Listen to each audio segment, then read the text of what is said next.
मुखिया जी आप यहाँ। देखो हेमा, तुम्हारा पति तो मर गया, अब तुम मेरे पैसे कहाँ से चुकाएगी? हैं? मुझे पैसे दे दो, वरना मुझसे बुरा कोई नहीं होगा। हाँ, आप ये कैसी बातें कर रहे हो मुखिया जी? अभी तो मैंने अपने पति का अंतिम संस्कार भी नहीं किया है। मैं गर्भवती हूँ और इस हालत में मैं आपको पैसे कहाँ से ला कर दूंगी मुखिया जी?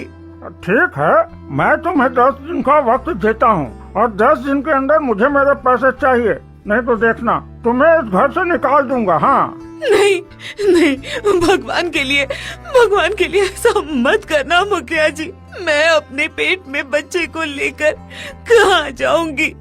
वो जो अभी तक इस दुनिया में आया भी नहीं है। इतनी ठंड में तो चिड़िया का घोंसला भी नहीं उजड़ता है। फिर आप मुझे कैसे निकाल सकते हैं मुखिया जी? मैं कोई धर्मशाला नहीं चलाता हूँ, मैं जो कह दिया सो कह दिया। इतना कहकर मुखिया वहाँ से चला जाता है। हेमा दरवाजे पर बैठकर फूट कर रो रही थी। तभी साधु वहाँ से गुजरते हैं और बगल वाले घरों में जाकर कहते हैं, अरे कोई है? मुझे कुछ खाने के लिए और गर्म कपड़े दे दो। कोई गांव वाला मेरी मदद नहीं कर रहा। इस गांव वालों के दिल में जरा भी दया नहीं है। क्या कोई फटे पुराने कपड़े भी देने लायक नहीं है?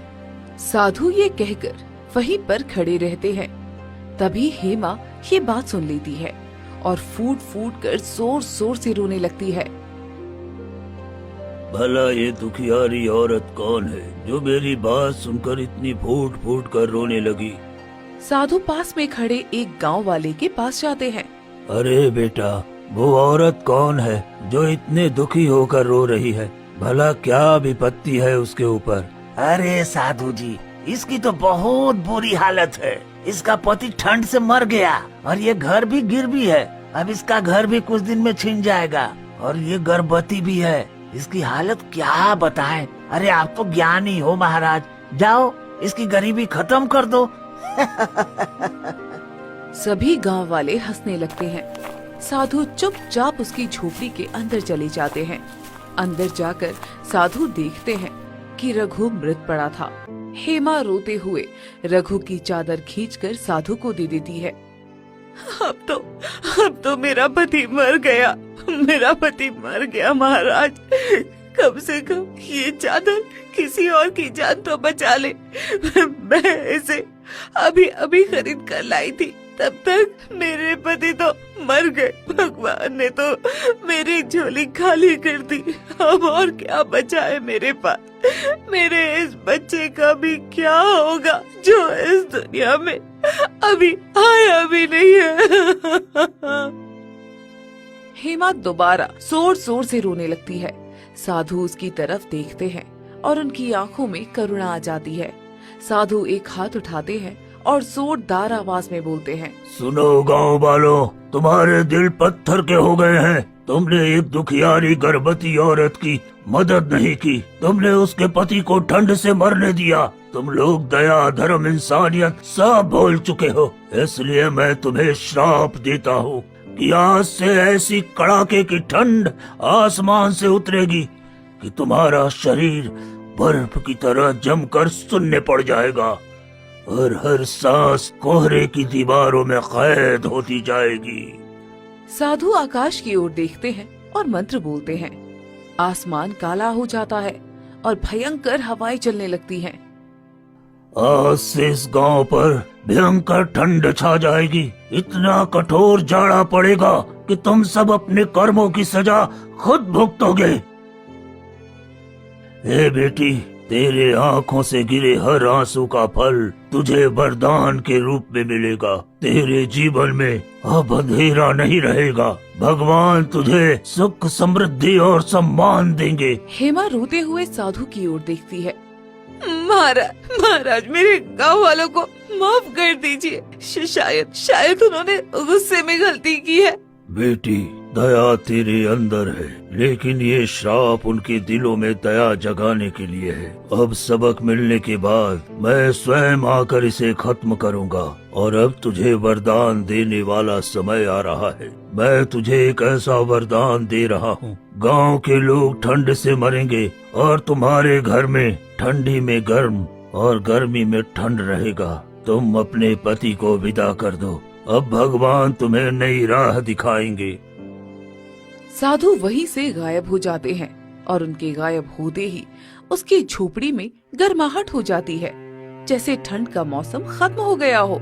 लेकिन बाहर बहुत ज्यादा ठंड थी। ये देखकर हेमा हैरान हो जाती है। कुछ देर बाद हेमा अपने पति का अंतिम संस्कार कर देती है। अगली सुबह पूरे गांव में ऐसी भयंकर ठंड पड़ने लगती है कि लोग अपने घरों से बाहर निकल भी नहीं पा रहे थे। अरे बाप रे, ये क्या मुसीबत आ गई।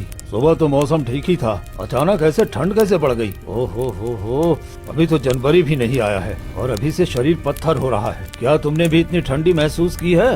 अरे कहीं पहाड़ों से बर्फीली हवा तो नहीं आ रही? अरे मुझे तो लग रहा है कि कुछ अनहोनी होने वाली है। हवा भी एकदम बदल गई है। मुझे तो लग रहा है जैसे पहाड़ों वाली ठंडी हवा हमारे गांव पर टूट पड़ी हो। कुछ तो गड़बड़ है, ऐसा तो सालों में कभी नहीं हुआ। कुछ ही मिनटों में गांव पर इतना घना कोहरा छा गया कि 2 कदम दूर खड़े इंसान का चेहरा दिखाई नहीं दे रहा था। लोग चौपाल पर जुटने लगे। भाइयों देखो, अरे मेरी अंगुलियां तो नीली पड़ गई हैं। अरे ऐसा तो मैंने कभी महसूस ही नहीं किया। अरे सब लोग शांत रहो, कुछ न कुछ तो वजह होगी, लेकिन इतनी ठंड अचानक कैसे बढ़ सकती है? बेटा जी, मुझे तो डर लग रहा है। ये कोई प्राकृतिक ठंड नहीं लगती, कुछ तो अपशकुन जरूर है। दादी, अब शकुन क्या होगा? अरे शायद मौसम का बदलाव है। नहीं बेटा, हवा में जो सिहरन है ना, ये किसी आम मौसम की नहीं होती। ऐसा कोहरा मैंने आज से पहले कभी नहीं देखा। लगता है जैसे मेरे कान भी जम गए। खेतों में भी लोग काम रोककर चौकन्ने खड़े हो गए। गेहूं के पौधों पर बर्फ जैसी परत जमने लगी थी। जी बेटा देखो, ये हमारे फसल पर बर्फ जम रही है। अरे धूप ना आई तो पूरा खेत बर्बाद हो जाएगा। अरे ये कैसे हो सकता है? इतनी जल्दी पौधे पर बर्फ कैसे जम गई? बेटा मेरे हाथ देख, पूरी तरह से सुन्न हो गए हैं। अगर ये ठंड ऐसे ही रही ना तो हम सब लोग खत्म हो जाएंगे। चौपाल पर गांव वालों की बड़ी बैठक बुलाई गई। हर कोई कांप रहा था। जानवर भी इस ठंड के आगे बेअसर लग रहे थे। भाइयों और बहनों, ये अचानक की ठंड हम सब के लिए खतरा है, लेकिन पहले ये समझना होगा कि इसकी वजह क्या है। सरपंच जी, मौसम विभाग ने कुछ बताया होगा। मैंने फोन किया और सिग्नल नहीं मिल रहा है, जैसे पूरा गांव किसी पर्दे में छिप गया हो। सरपंच जी, जब तक असली वजह नहीं मिलती हमें लोगों की मदद करनी चाहिए। बूढ़े लोग, बच्चे और जानवर सबसे ज्यादा खतरे में हैं। सभी गांव के लोग ठंड से परेशान थे। वहीं हेमा के घर में एक सुंदर बच्चा पैदा होता है। गांव में कड़ाके की ठंड पड़ रही थी। लोग ठंड से कांप रहे थे। लेकिन हैरानी की बात ये थी कि हेमा के घर में बिल्कुल ठंड नहीं थी। घर के अंदर जैसे गर्म धूप हो। कुछ दिन इसी तरह बीतते हैं।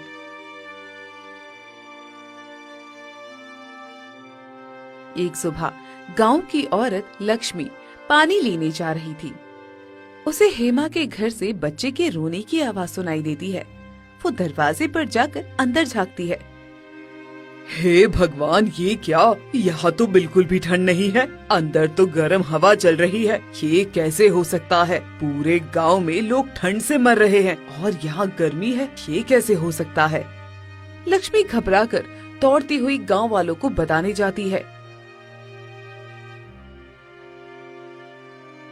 अरे सुनो सुनो, हेमा के घर में गर्मी है, वहाँ तो बिल्कुल भी ठंडा नहीं है। चलिए आप खुद देख लीजिए। क्या सच में? अरे हम सब ठंड से मर रहे हैं और उसके घर में गर्मी है। चलो देखते हैं। कई गांव वाले दौड़कर हेमा के घर पहुंचते हैं। अंदर जाते हैं और सब हैरान रह जाते हैं। अरे ये क्या, हमारे घर बर्फ जैसे जम रहे हैं और यहाँ तो बच्चे की सांस भी गर्म है। ये तो चमत्कार है। मुझे तो लगता है ये साधु का वरदान है, क्योंकि आखिरी बार साधु महाराज इसी के घर में आए थे और हमेशा के लिए गायब हो गए। हमने उनका अपमान किया है, इसलिए गांव पर ठंड का कहर आया है। भाई हमसे बहुत बड़ी गलती हुई है, चलो हेमा से माफी मांगते हैं और साधु बाबा के लिए प्रार्थना करवाते हैं, नहीं तो हमारा पूरा गांव ही खत्म हो जाएगा। लोग ठंड से मर रहे हैं, क्या पता हमें साधु बाबा माफ कर दे।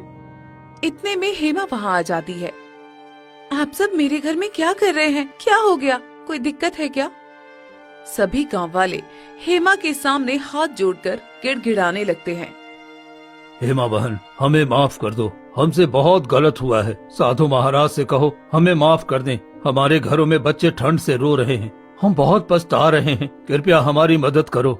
अब जो हो गया उसे भूल जाओ, मैं साधु महाराज को बुलाती हूँ, वो जरूर मदद करेंगे। हेमा साधु महाराज को ढूंढने निकलती है। थोड़ी दूर जाने के बाद साधु गांव के बाहर पेड़ के नीचे ध्यान पर बैठे होते हैं। साधु महाराज, गांव वाले अपनी गलती मान रहे हैं, लोग ठंड से मर रहे हैं, कृपया कृपया उनको बचा लीजिए। तभी साधु आंखें खोलते हैं, कुछ पल हेमा को देखते हैं, फिर धीरे से खड़े हो जाते हैं।